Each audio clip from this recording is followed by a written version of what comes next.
quiero decirles que no hay enfermedad que no sea provocada por un biochoc. Un biochoc tiene que tener ciertas características. De entrada tiene que ser algo vivido muy dramático. Esa es de las principales causas, que supere los niveles de estrés, de tolerancia del ser humano para que pueda haber un síntoma, una enfermedad. No son los virus los que de alguna manera son los que provocan las enfermedades, no es así. Eso tiene que cambiar. Tenemos que de alguna manera entrar en esta toma de conciencia en donde los virus son nuestro sistema, es parte de nuestro sistema de defensas, ellos tienden a reparar en nuestro cuerpo lo que el estrés de alguna manera nos daña en nuestros órganos. Entonces nuestros aliados son los virus, las bacterias, los hongos, son los encargados de reparar cuando nosotros dañamos los órganos, cuando superamos estos niveles de tolerancia de estrés que les comento.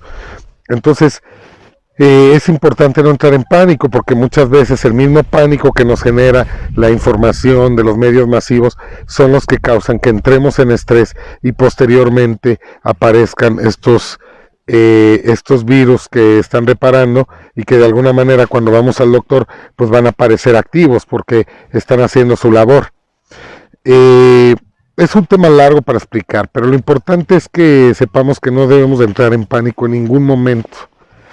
Si no, imagínense, todos estaríamos de alguna manera contagiados o hubiera una muerte masiva. Obviamente, ¿quiénes son los que van a caer en estrés y van a presentar los virus de alguna manera? Pues son todos aquellos que resuenen con esa información, con el miedo a morir. En el caso, como lo decía, el coronavirus, pues es prácticamente puede presentarse desde una gripa hasta una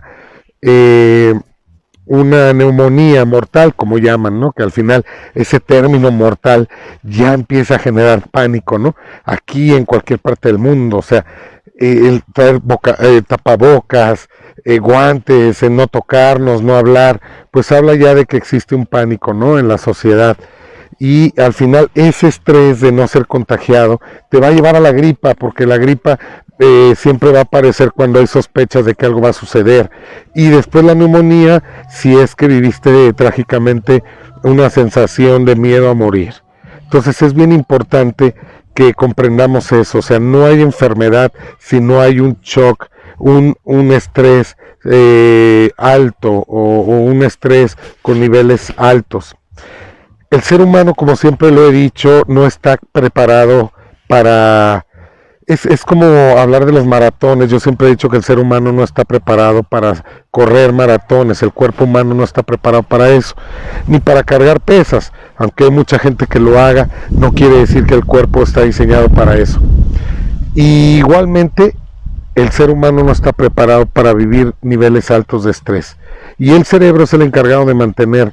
de alguna manera reaccionar si el ser humano supera estos niveles de estrés tolerables. Entonces es importante que mantengamos la calma y no tengamos miedo ante estas llamadas pandemias. Al final se crea pánico, se entra en miedo y, como les digo, se entra obviamente en un estrés de miedo a morir, y es el que realmente causa que caigamos en cama. Bueno, pues espero poder aclarar dudas, porque después del video que subí siguieron surgiendo preguntas, y eso es lo importante. Obviamente, añadido a eso, hay información que conviene, ¿no? Que conviene entre países, etcétera, según sus relaciones entre uno u otro. Yo nunca he sugerido nada, ni me meto en política, nada de eso, pero también hay que contemplar esas cosas, ¿no?